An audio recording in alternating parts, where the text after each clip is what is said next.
So thank you for those presentations. Really do appreciate that. What I like to do, at least to start this off, a couple things. Jim, would you mind could you run a mic for me? Would you mind? Appreciate that. And then check. Jane Wren from Automaton, Bill Boswell from Siemens.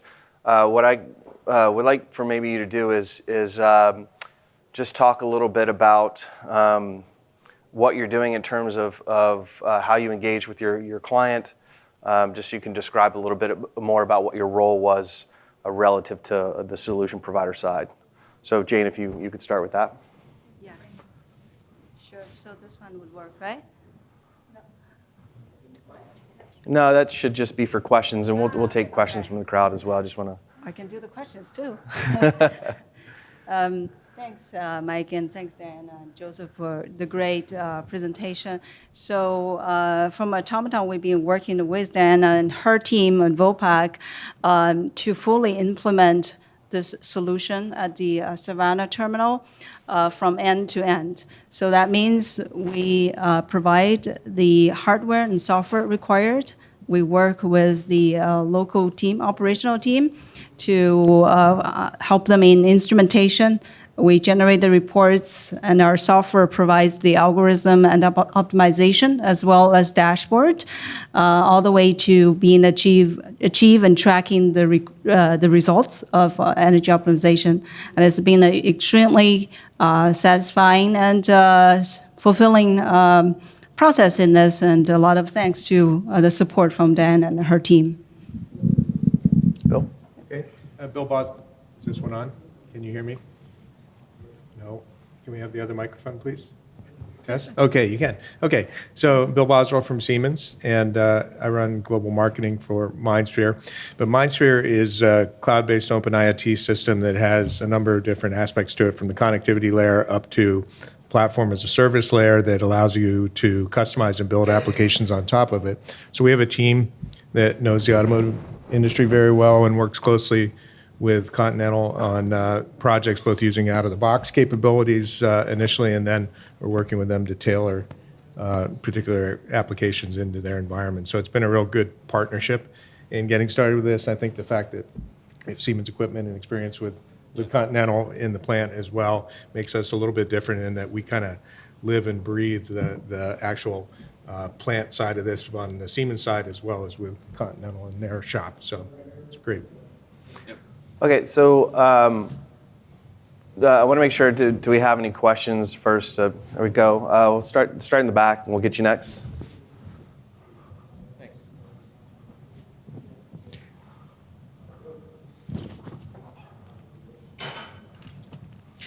Thanks, guys, for coming to talk to us today. My question was for the Automaton use case. So I kind of gathered from what, Diana, you were talking about with the POC, that you decided to move on to a pilot, but the results of the POC were sort of underwhelming, and then you scaled it out, and you were able to see the results that you wanted. Just curious, why did you decide to scale it out instead of close down the project at that point?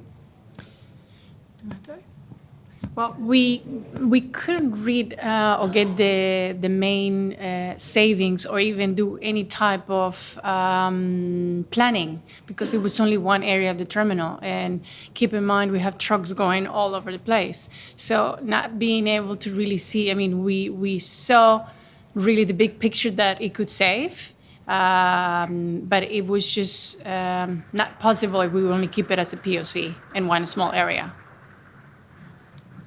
Does that answer your question? Yes. I'm just going to talk about the learnings we have from there. So, because that was going to be my next question. So. Now, we all think industrial is about equipment and assets, that it's the asset and equipment that consumes the energy. But it's really the process. So it's how you run the system that actually makes a difference in how much energy you take. Now, of course, the most efficient way is you turn down, you shut the assets down. But there's a lot of operational constraint that, as Diana said, the whole terminal needs to operate. It needs to take care of the customers coming in, it needs to take care of product heating, product cooling. So when you look at the entire operational as a system, the picture emerges as much greater margin in terms of the optimization and peak shaving than just looking at individual asset. That was one of the great learnings we had, and along with Vopak on this process. Next. Yeah, actually, can you hear me?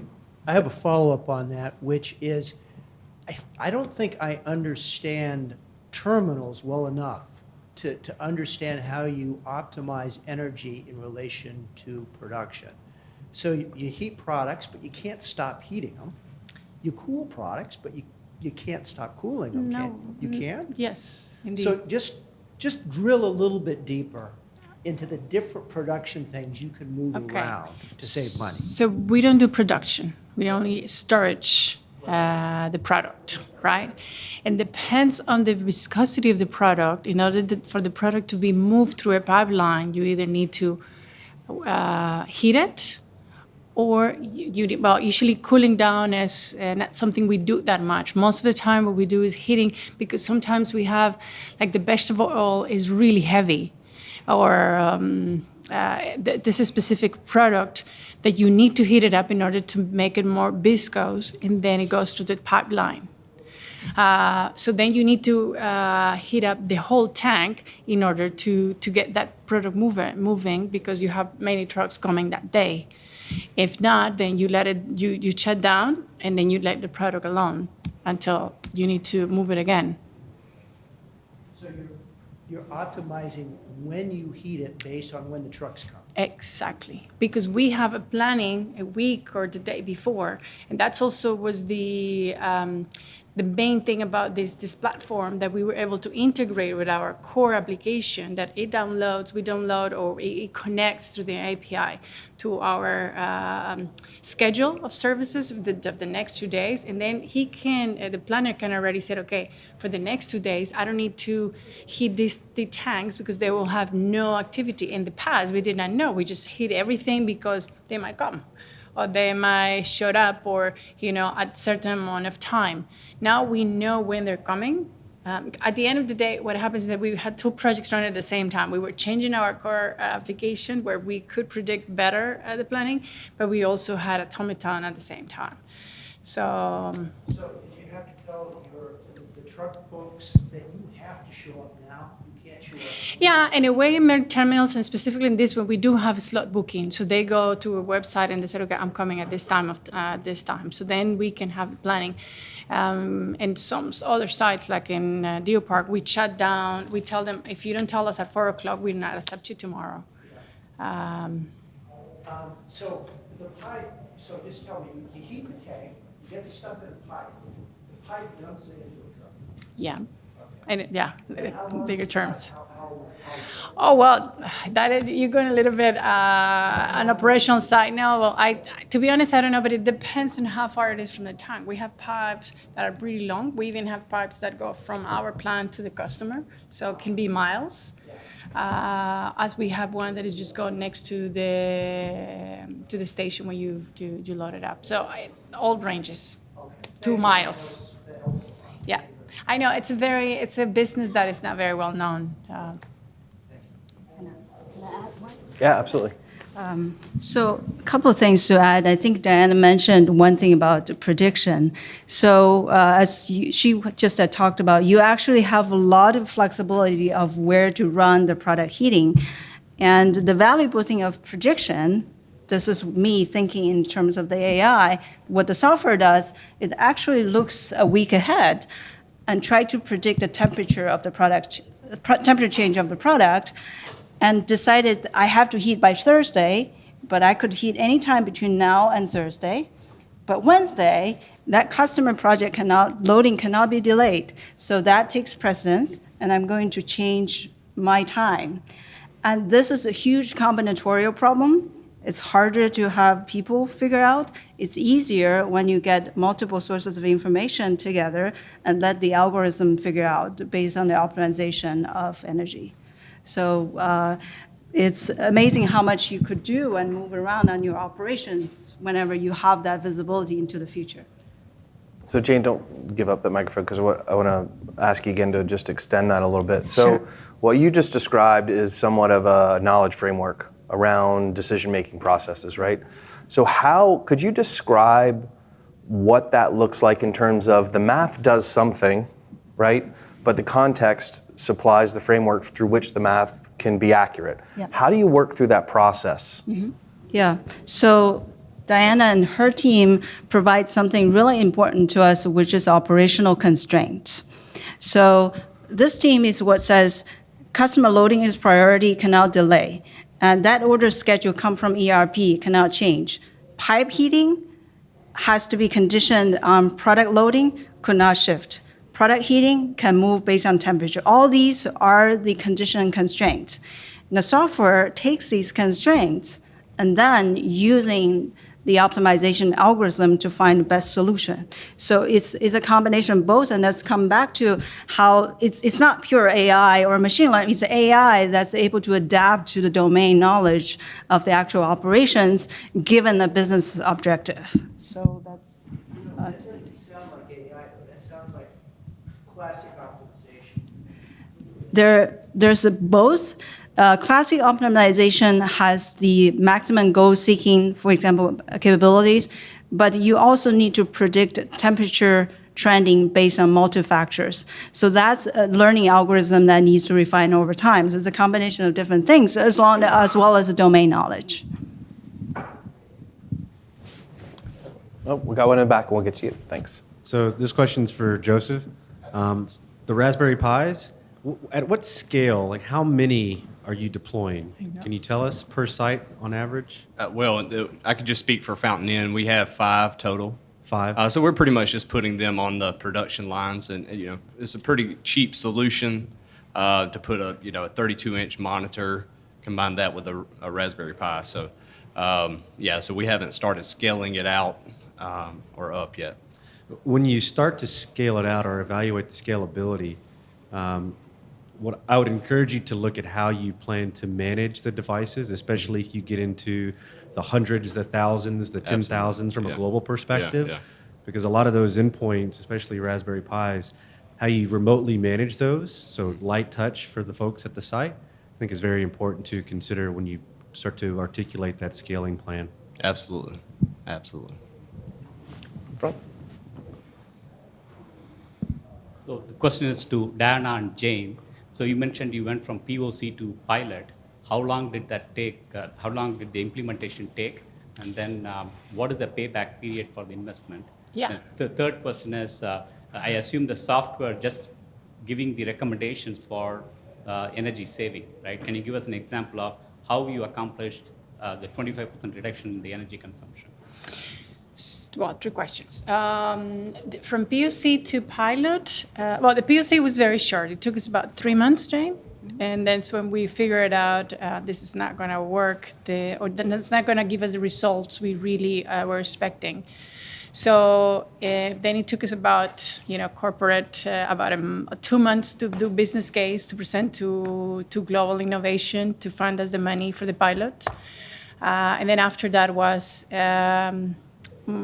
from 10 months of implementation for all the substations. We did have some things that we learned with time. We were expected to be 6 months. It went a little bit further due to more the field equipment, things that you don't expect sometimes, the changes that need to be made. Other vendors that you're expecting, the electricity company where we're expecting them to change a few things in the existing meters. So it went on to about 10 months of implementation. Your third question was how the payback period was 3 years. 3 years, yeah. Thank you, everybody, for the presentations. Diana, does ambient air temperature have any impact on the liquid temperature inside the tanks? And if so, is there a potential path to try to optimize through climate information and predictions, maybe even scheduled pickups and maybe even product discounts if they pick up at the optimized time based on weather? Yeah. It's just that we cannot really optimize what the customer wants to do with the product. I mean, we can, and it's not even easy to convince them to show up at specific times because you have the customer, but the customer has their own company that they use as a transport company. Many of these companies or drivers, they get paid by the hour, and then they do prefer to go somewhere else. So the control of that environment is pretty difficult. So it is also a learning lesson that you need to, or a new way of working where you need to transfer to the customers. We will serve you better and faster if we can have slot booking. So that's when the predictions can work better than it, and then the heating of the product. So it all depends on what type of product it is that it needs to be heated. We don't heat all the products. There are only one specific ones. Over here.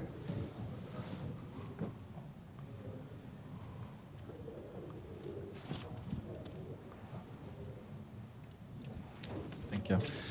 Well, the question can be for all of us. As the topic is optimizing operations with AI, connectivity, and IIoT, my question is, your case is something that you have all the data that you need to do the POCs, or you also have some challenges to get the data, to install new, maybe some IoT devices, or to collect this data, and if you have to or need to install some additional IoT devices, how you challenge this IoT device to connect, to have the connectivity with the system to do the predictions? Yeah. So we have, so our equipment is Siemens S5 equipment, so it's out of date. Serial communication, and I think it went off the market in the late 90s. And so we're working with some old equipment, but we can see the data on the HMI. You know, the operators can actually see the operational data as it's happening. So we've been working over the last few months with Siemens trying to convert that communication into a manner where that we can then capture it in MindSphere. So there have been significant challenges with that. And with our project, we got to a point where we're 3 or 4 months in and had made no progress. We're meeting, once a week, just talking about things. And finally, we started thinking, all right, let's just get started with what we can do. So we connected one S7 1500, the only one that we have in our plant that could send the appropriate data. And then we, of course, installed the energy meters. And so we created data based on new equipment. So we're still working on the connecting the serial communication. We have some things we're testing, but we're just not there yet. And this is, our project. Pardon? I got you the company. Yeah. Yeah, sure. I'll throw some comments on that. So that obviously is one of the challenges, and that we see across a lot of customers is that you do get quite the range of brownfield equipment, old equipment, up through new. And of course, all of the new controllers and all of the new equipment comes IoT enabled, basically either natively through like the S7 language or through OPC UA. But it's not untypical for us or atypical for us to see in a large OEM type manufacturer 30 or 40 different communications protocols that in a large IoT project that we have to work with. And so we have the ability to handle any of those. Sometimes you choose to do it in hardware, sometimes you choose to do it in software or other kind of wearable devices that you connect to brownfield equipment. But it's very typical. But often when we talk to customers about how to get started, that you need to get over that hump, right, and just do it, because connect and monitor is kind of the most basic piece, right? If you can get the data some way, you can begin to make use of it. Then you can move into being able to do predictive and analytics type functions on it. And the comment was made earlier about POCs. Why would you go forward if a POC fails? And I think part of that is a proof of concept never fails. You just learn from it, right? And we've seen it in even some of our own plants. where that are using the data that's available today, that we'd be up and running with a proof of concept in 8 weeks from the blackboard time to the time that we're implementing the system. And one particular plant that I'm thinking of started out with a KPI in mind of what they wanted to measure, and along the way, because of what they were measuring, they found they were looking at overall equipment efficiency, but they found along the way that one of their bench test machines was out of calibration, and there was actually when they went back and fixed that, they improved their first pass yield of the parts that were coming out by 3%, and it was not even something they were looking to find during the pilot. So they found, because of the root cause analysis, they found another problem that when they fixed that, paid for the pilot and more that they were doing on the IoT side. So, just do it. Get started with a KPI in mind or a business case, but look at it as a way to learn, because you're going to learn things about your processes as well.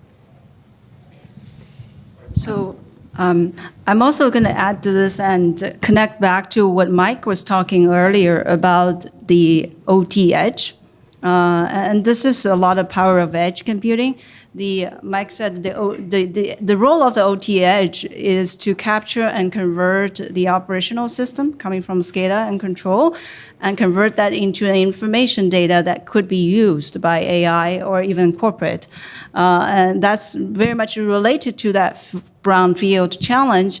There's a lot of data acquisition, proto conversion, processing, filtering that has to go on in the field to get to the relevant data. There may be also additional sensors, and we have to use pulse meters and sensors to acquire the local information, and that is computed at the edge, on the edge computing, before the overall information gets connected to the cloud. And we call it Neuron, basically has both hardware and software to be able to perform that conversion and data acquisition.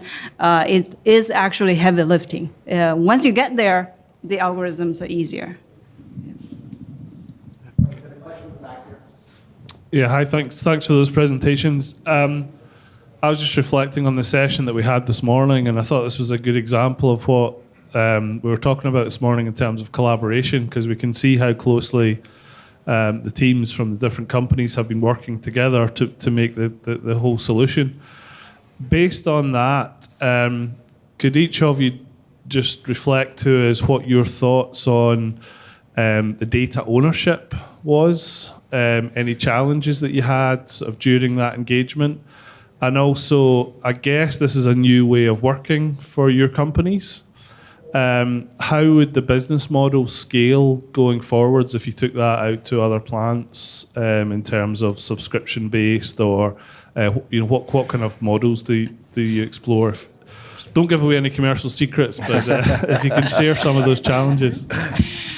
Okay, so we. For the data was very clear from the beginning. It's our data and it's their platform. And just to be honest, straightforward. We did sign NDA, or they signed an NDA, but we're not NASA. There's nothing for us to hide in that sense. It's just our planning and the products and things like that. But I think it's very clear because it's all our products, and we did buy the hardware from them. It's their platform. Now, scaling it up, it's something, it took a little bit more discussion, especially because they're a startup. And this is how we're running through many of these ideas. We're running about 150 ideas in our network between POCs and pilots. And most of the time, it's an investment from both sides. It's an investment for the startup, because either if the pilot is successful, they can grow with us. They can grow with the global company. So then that's where the negotiation with procurement comes along, where I just move a little around. I said, that's not my job anymore. But it's basically where really the pilot is. It's an investment from both sides. So the startups and these companies invest as much time and money as we do to make it successful. And then the negotiation comes later if you want to scale it up, which we have a couple of them already. But that's basically how it is. Yeah, and from our side, so we do have our corporate. We send the data to AWS. MindSphere is like a software as a service on top of AWS, so it's being stored in AWS now. they do have access, and they're continuously developing the product. And what we kind of like about it is it's almost like a smartphone. There's so many applications that we have based on these 3 sensors in our phone. It's so much data that we can pull.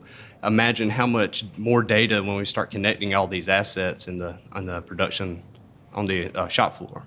And so basically these applications are being released as a beta, that just as it is in the iOS or Android, and then you start making iterations and making changes and learning what your customers need, and so you're not spending 3 or 4 years to try to roll out a large software that, in 3 or 4 years that software is no longer maybe needed. So you're pretty much releasing a beta and continuously developing on it, and so it allows for that continuous development. So that's the part that we're excited about. So I'll add a couple comments on top of that. So, basically from a MindSphere perspective, right from the start, as we've developed MindSphere, we've taken the approach that we have no rights to the data.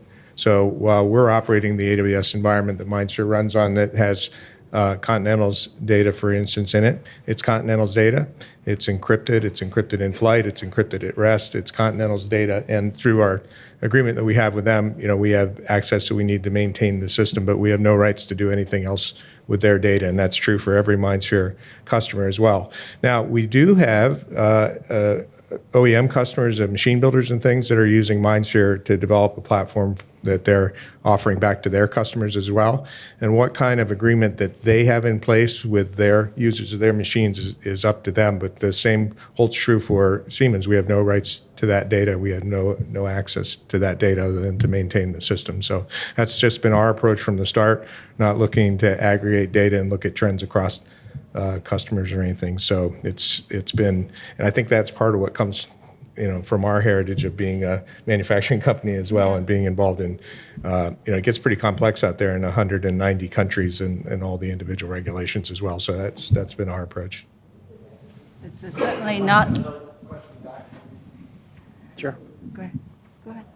Did you want to jump in? That's fine.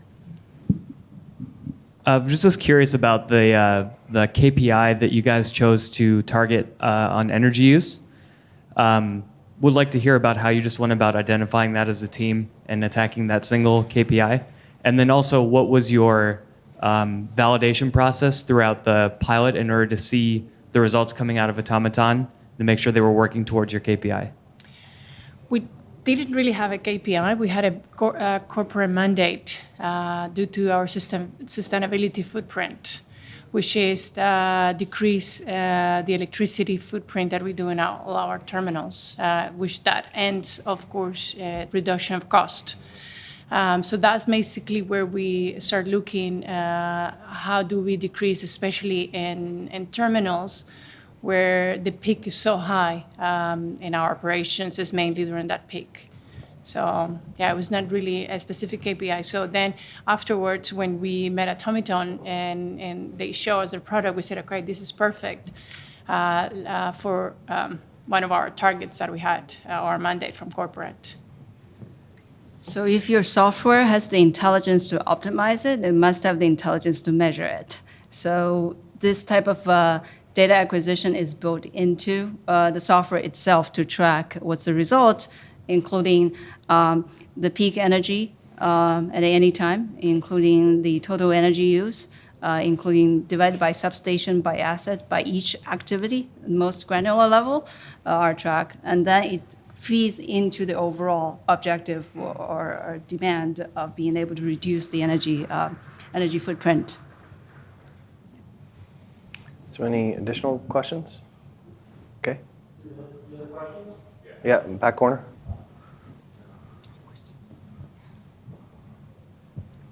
Hi, this message questions for Joseph and Diana. So then it's going back to the data question. You own the data. We get that concept. I'm trying to understand two things. One, why do you think it's important for you to own the data? And then secondly, going forward, in a future where it becomes completely all service and they then provide you everything, does it matter that you still own the data when your customer gets what they need?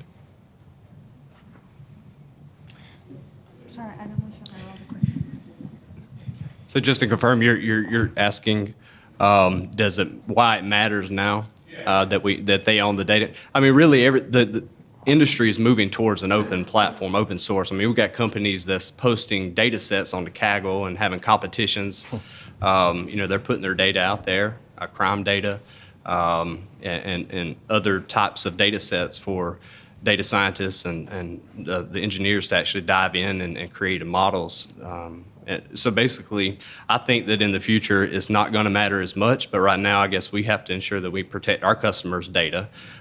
So with our energy monitoring, we're pretty much just sharing the energy consumptions of our products and not applying any sort of customer data to them. So as things progress, that may come to the point to where it doesn't matter to a certain extent. So. When I talk about the data, it's also had to be our operational data and our activities that are being injected into it, and as well our assets. It's still going to be our data no matter what here in the future. If it stops being your asset, I guess that's my point. If in the future, as a company, what Vopak does is just help people manage their storage, and someone else provides you all the infrastructure, then? Well, I guess we haven't thought about it that far. But if you remember, one of the things that I said earlier in my presentation is that the competition is really behind us. And of course, we have to keep some of the things for ourselves in order to continue in the leading edge of our market. So that's also one of the main reasons with the CIO prefers, and even sometimes to partner directly with the company, so they don't go to work with other companies, have a joint venture with those companies in order for us to keep that competitive edge. And the same thing for the data. Okay, thank you. If I could add one, maybe in a good example. Recently, I was meeting with our manager. He's over Global Industry 4.0 in our corporate. We were kind of discussing that, and so we were talking about potentially, giving that data to our suppliers, our energy suppliers. He was like, well, we maybe need to be careful, what data we share. And I agree with that. But at the end of the day, if this is a problem that we think it is, I mean, if it's a global issue, the emissions and what we're facing over the next 30, 40 years, then at what point is the right thing to do the right thing to do? I mean, we have to, it's almost like it outweighs any kind of risk to be able to provide, in our case, to provide the data, all for trying to do the right thing. So. Yeah, I'll throw one more comment in there as one of the providers as well. You almost have to start with that base proposition that the data is the companies that owned it, right? For a lot of reasons. But some of them that you might not think of, kind of the second order consequences are really kind of interesting. So in some cases, you may want to do the right thing, but regulatory compliance makes it difficult for that. For example, at one customer that we were talking to where we were monitoring some of their operational equipment, and they discovered that they had certain operating results that were happening on a particular shift that was working a night shift in one of their ports. And it turns out that they could get down to the point where they could see that there was the way that the equipment was being operated was maybe not within the way they expected it to be operated. And that was data, it turns out that because that could be construed down to personally identifiable information, even though there was no personally identifiable information in the data, became a very complex kind of worker relations and compliance issue. So just because we can collect the data and we can see it and operate on it doesn't mean that it's always easy to do it from a regulatory perspective. Yeah. So you just have to kind of think through some of those implications. We face that very much. Any other questions?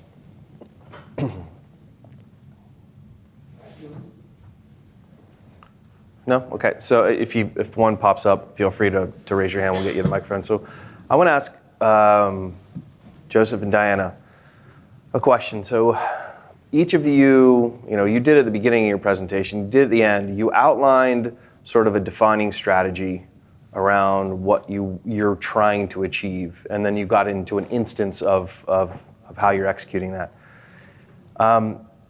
Somebody talked to me yesterday that was an end user as well, and he made the point of saying, when you look at digital transformation, energy, and not energy in the context of what we're talking about, human energy has to come from somewhere.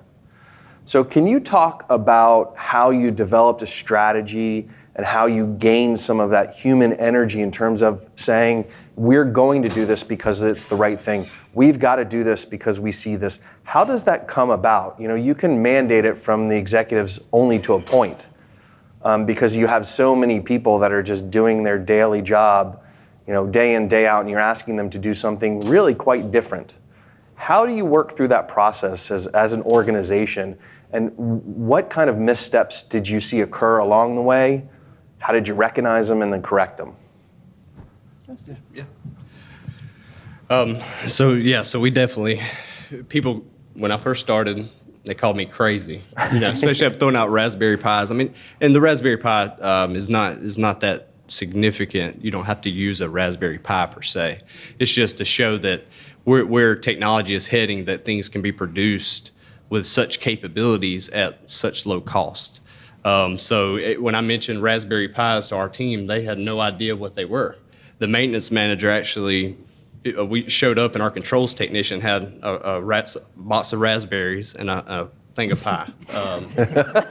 So, I mean, they were making fun of us, and you know, it was just over 6-7 months of you know, them researching and seeing kind of, oh, okay, it started making sense. And then especially when we got to that point where we actually, you know, needed a PC, and we chose to use a Raspberry Pi just to pull that software. And I think that was when the light bulb clicked off, like, wow, you know, we just put an industrial application into a $35 PC on the local network. And so that kind of gained some momentum, and people started having faith and confidence in you know, where the technology is moving. So it was definitely a very, very big challenge. And I think it just takes somebody who has an understanding of the market and what's possible, and then being able to you know, lead it, I guess, from the bottom. I mean, that's basically what we did as a team. We came together, 4 people. We have an electrician, a controls technician. He's actually an adjunct professor at Greenville Tech, which is the local technical college. And then we have an engineer who's been with the company for 25 years. And so he actually was very difficult as well, Drew. He you know, for the first 4 or 5 months, you know, really wasn't that involved with it.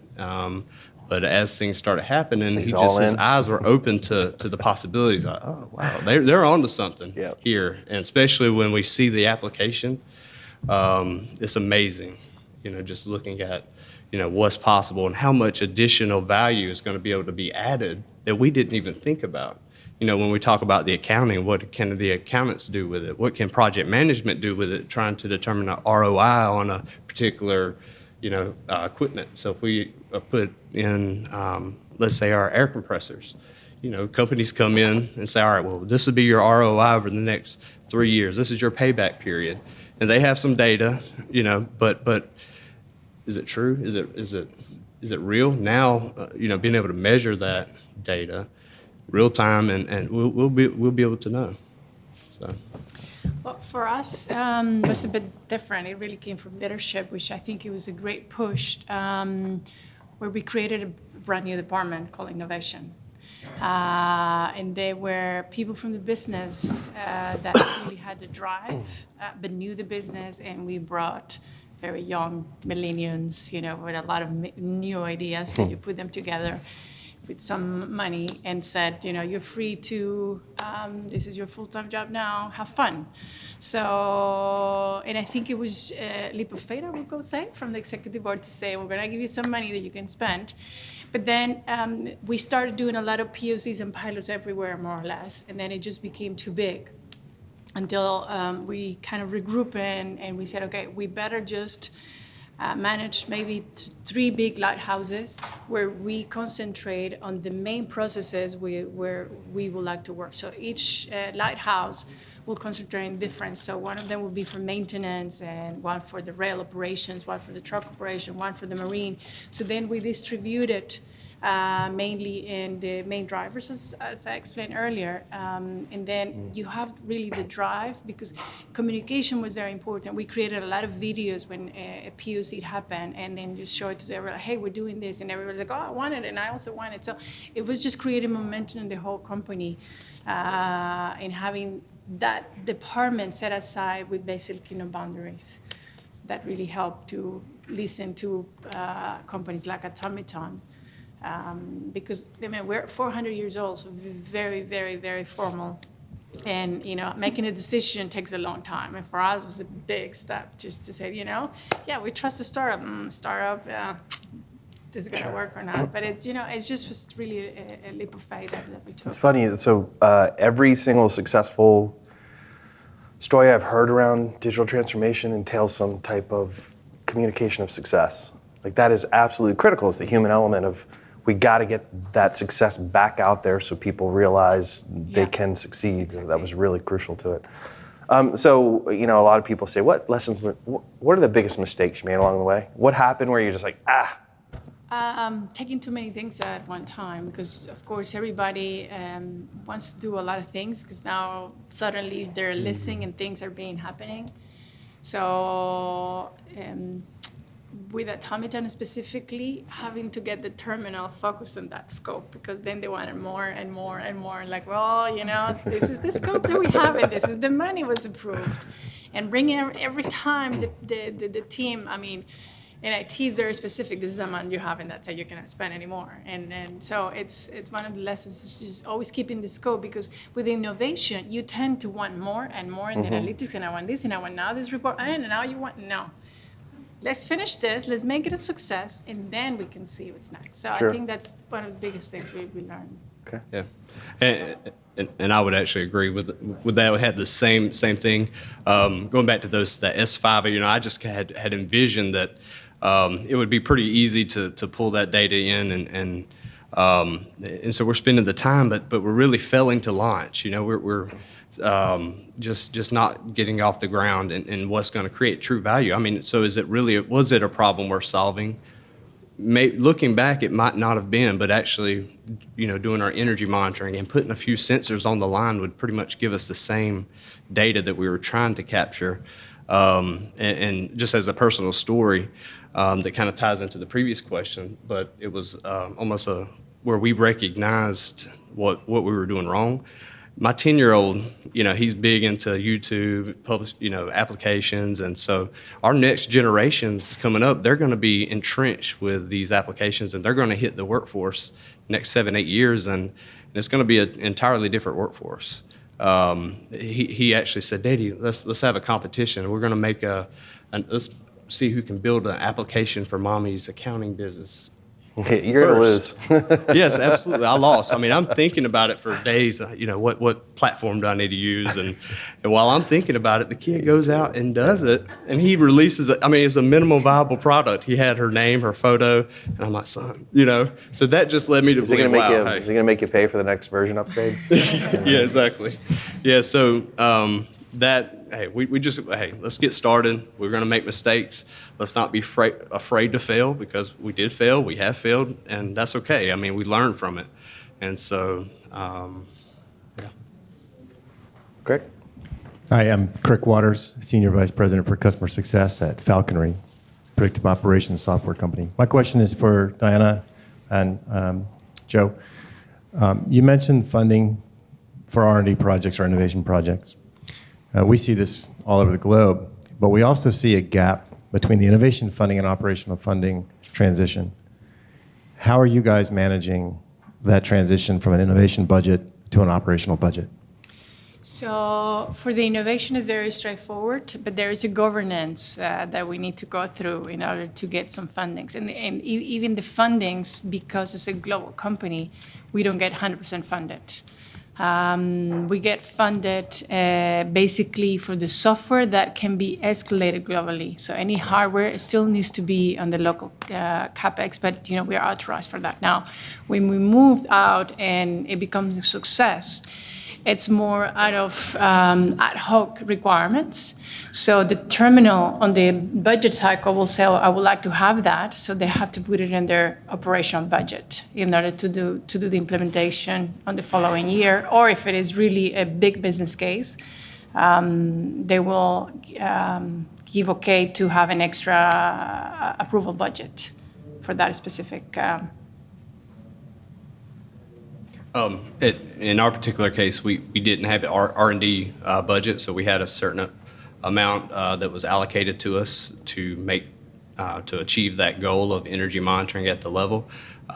Corporate agreed to allow us to do a pilot project, and basically history will determine if it was successful or not. Now, what I will say, and I had a slide that I wasn't able to get in, but we reviewed 2017 and 2018 electricity usage, so our bills. The number of kilowatt hours significantly reduced in 2018 alone. Now, a lot of that was just from the people coming together and saying, all right, we recognize that we're focusing on saving energy. So we started optimizing our scheduling. Our operators came in earlier, worked from 4 o'clock in the morning to 2 o'clock, for example. We went from an 8-hour shift schedule to a 10-hour shift schedule, 4 days a week instead of 5 days a week. It was a 16.8% reduction in the total consumption in 2018 with us producing more parts. So we produced more units and we also reduced our energy consumption by 16.8%. So that alone paid for our very small budget of operational budget for this pilot program. So as far as how to roll that out, I guess it'll have to be determined. Well, they're going to ship you off to the next plant. Yes, surely. You realize that, right? No. Okay, I'll piggyback on that a little bit. As Siemens is a manufacturer, you heard Rod Chabatra mention in the executive panel this morning that we've set up these MindSphere application centers around the world. And so we've got 20 of these centers that are virtually spread out across 57 locations in 17 countries.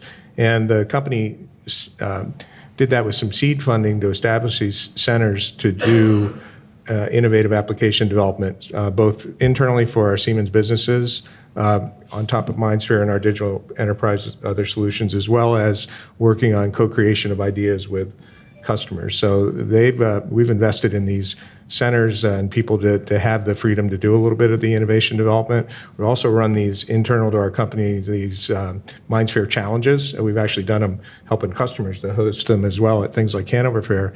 We recently did one in one of our divisions. It's in process that actually is a software division of the company, and thought that we would probably get 40 or 50 responses of people would have essentially a Shark Tank type pitch contest, and then they'd get a few days of extra funding and some expertise to help develop applications. And we thought it would be great if we had 40 or 50 responses. On the first round of responses, we had over 300. So, and basically all they get is extra time to do it, and not necessarily extra time to get their day jobs done as well, but it's that innovation that's out there wanting to come out.